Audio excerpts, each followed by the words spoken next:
13 सितंबर दिन रविवार की दोपहर की ताज़ा खबरें उत्तर प्रदेश की। नमस्कार, राम राम, सत श्री अकाल। आपका हमारे यूट्यूब चैनल पर बहुत बहुत स्वागत है।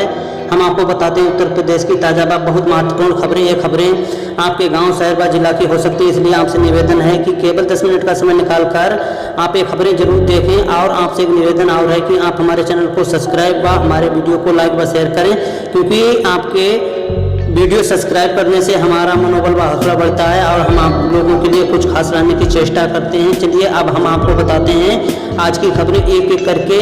हम आपको सभी खबरें पूर्ण विस्तार से बताएंगे। आज की पहली व सबसे महत्वपूर्ण खबर आप लोगों के सामने निकल कर आ रही है। उत्तर प्रदेश सरकार इस बार छात्रवृत्ति व शुल्क पूर्ति में कर सकती है कटौती और नहीं भी दे सकती है छात्रवृत्ति। सरकार के पास बजट की कमी। जी हाँ दोस्तों, आप लोगों को बताते चलते हैं कि कोरोना वायरस के चलते सरकार के पास इस समय बजट की कमी है। उत्तर प्रदेश सरकार इस बार या तो छात्रवृत्ति के जो पैसे घुमाती थी, जो छात्रवृत्ति के रूप में पैसे घुमाती थी, उस रुपए में कटौती कर सकती है। और ऐसा भी हो सकता है कि वह पैसे या उनका छात्रवृत्ति नहीं भी दे सकती है। उत्तर प्रदेश सरकार के माननीय मुख्यमंत्री योगी जी ने कहा है कि इस बार व्यक्तियों को नहीं मिल सकती है छात्रवृत्ति। जी हाँ दोस्तों, आप लोगों के सामने दूसरी व सबसे महत्वपूर्ण खबर निकल कर आ रही है। ये खबर आप लोगों के लिए बहुत ही महत्वपूर्ण हो सकती है। मथुरा में सेना का ट्रक पलट जाने से 3 सैनिकों की हुई मौत। जी हाँ दोस्तों, मथुरा में सैनिकों से भरे ट्रक जा रहे थे, उनमें से अचानक एक ट्रक अनियंत्रित होकर अपना गति खो बैठा और जिसके कारण वह पलट गया। पलटने से 2 सैनिकों की मौत हो गई। जी हाँ दोस्तों, आज की तीसरी व सबसे महत्वपूर्ण खबर, नेट की परीक्षा आज केवल एक कमरे में बैठेंगे 12 छात्र, सरकार का आदेश। जी हाँ दोस्तों, नेट की परीक्षा आज से शुरू हो रही है। उत्तर प्रदेश में सरकार ने आदेश दिया है कि एक कमरे में मात्र 12 छात्र या छात्राएं बैठ सकती हैं, वह भी सोशल डिस्टेंसिंग का पालन करते हुए। और वही छात्र नेट का परीक्षा दे सकता है जो पूर्ण कोरोना वायरस के संक्रमण से निपटने की पूर्ण सावधानी रखता हो, उसके पास मास्क और सैनिटाइजर हो, उसके बाद ही आप नेट की परीक्षा देने के लिए कमरे में जा सकते हैं। जी हाँ दोस्तों, आज की चौथी व सबसे महत्वपूर्ण खबर आप लोगों के सामने निकल कर आ रही है। उत्तर प्रदेश में भूमिहीनों को भी मिल रही है पीएम किसान निधि का लाभ, जांच में हुआ खुलासा। जी हाँ दोस्तों, आप लोगों को बताते चले कि आप भी जानते हो कि 6,000 रुपये मासिक पीएम किसान निधि का लाभ उन्हीं लोगों को मिल रहा था, उन्हीं लोगों को मिलना था जिनके पास 2 हेक्टेयर से कम खेती थी।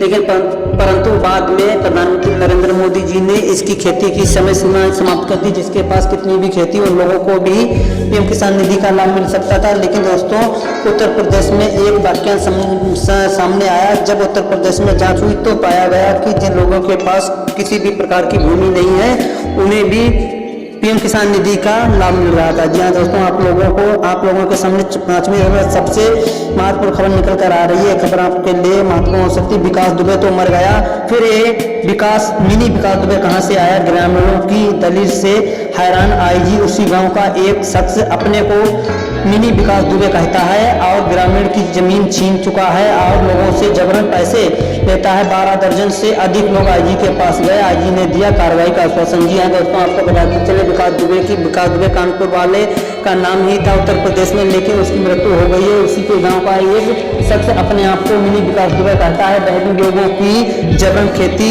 छीन चुका है और लोगों से जबरन वसूली करता है। उसके आतंक से पीड़ित होकर 12 दर्जन गांव के लोग आईजी के पास गए थे। आईजी ने दिया उन्हें कार्रवाई का आश्वासन और अधिकारियों को दिया आदेश की इसकी जांच करा के उसके ऊपर सख्त से सख्त कार्रवाई की जाए। जी हाँ दोस्तों, आप लोगों के सामने छठी व सबसे महत्वपूर्ण खबर निकल कर आ रही है। उत्तर प्रदेश में अब नहीं होंगे सड़कों पर गड्ढे, मुख्यमंत्री ने दिया आदेश। अगले वर्ष नवरात्रि प्रदेश की सड़कों पर होंगे गड्ढा। जी हाँ दोस्तों, आप लोगों को बताते चले माननीय मुख्यमंत्री योगी आदित्यनाथ जी ने कहा है कि उत्तर प्रदेश में अब सड़कों पर किसी भी प्रकार के कोई गड्ढे नहीं होंगे।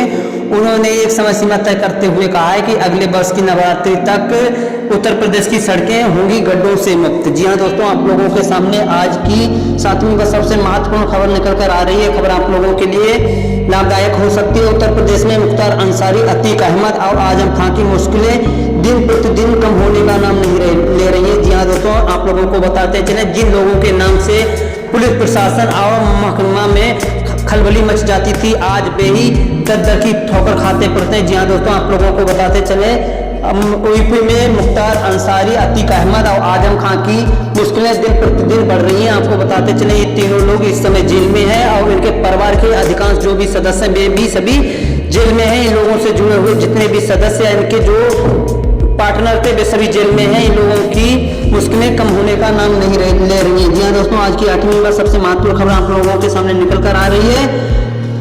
उत्तर प्रदेश में विधानसभा चुनाव के लिए कांग्रेस तैयार, बनाया गया मास्टर प्लान, प्रियंका को मिली उत्तर प्रदेश की कमान। जी हाँ दोस्तों, उत्तर प्रदेश में कांग्रेस की महासचिव प्रियंका गांधी को उत्तर प्रदेश का प्रभारी बनाया गया है। प्रियंका गांधी ने कहा है कि विधानसभा चुनाव के लिए कांग्रेस पूर्ण रूप से तैयार है। वह इस बार विधानसभा चुनाव में अपना परचम लहराकर ही उत्तर प्रदेश में रहेगी। जी हाँ दोस्तों, आप लोगों के सामने आज की 9वीं व सबसे महत्वपूर्ण खबर निकल कर आ रही है। ये खबर आप लोगों के लिए महत्वपूर्ण हो सकती है। उत्तर प्रदेश में पुलिस में होगी छटनी, 50 की उम्र पार कर चुके कर्मियों को जबरन किया जाएगा रिटायर, डीजीपी ने दिया है आदेश। जी हाँ दोस्तों, आप लोगों को बताते चले कि उत्तर प्रदेश के पुलिस महानिरीक्षक डीजीपी ने आदेश दिया है कि उत्तर प्रदेश में 50 साल के ऊपर जो लोग पुलिस में हो चुके हैं उनकी छटनी की जाएगी, उन्हें बाहर का रास्ता दिखाया जाएगा। चाहे वे ऐसे नहीं मानेंगे तो उन्हें जबरन ही निकाल दिया जाएगा। जी हाँ दोस्तों, आज की 10वीं व सबसे महत्वपूर्ण खबर आप लोगों के सामने निकल कर आ रही है। प्रतापगढ़ कोर्ट के बाहर हंगामा कर रहे सपाइयों पर पुलिस ने किया लाठीचार्ज। जी हाँ दोस्तों, अपनी मांगों को पूर्ण करने के लिए प्रतापगढ़ कोर्ट के बाहर कुछ सपा के नेता हंगामा कर रहे थे, पुलिस ने उनके ऊपर लाठीचार्ज किया। जी हाँ दोस्तों, आपके सामने 11वीं आज की सबसे महत्वपूर्ण खबर निकल कर आ रही है। ये खबर आप लोग, महाराजगंज बंचूपुर के पास छोटी नहर में मिला 2 युवतियों का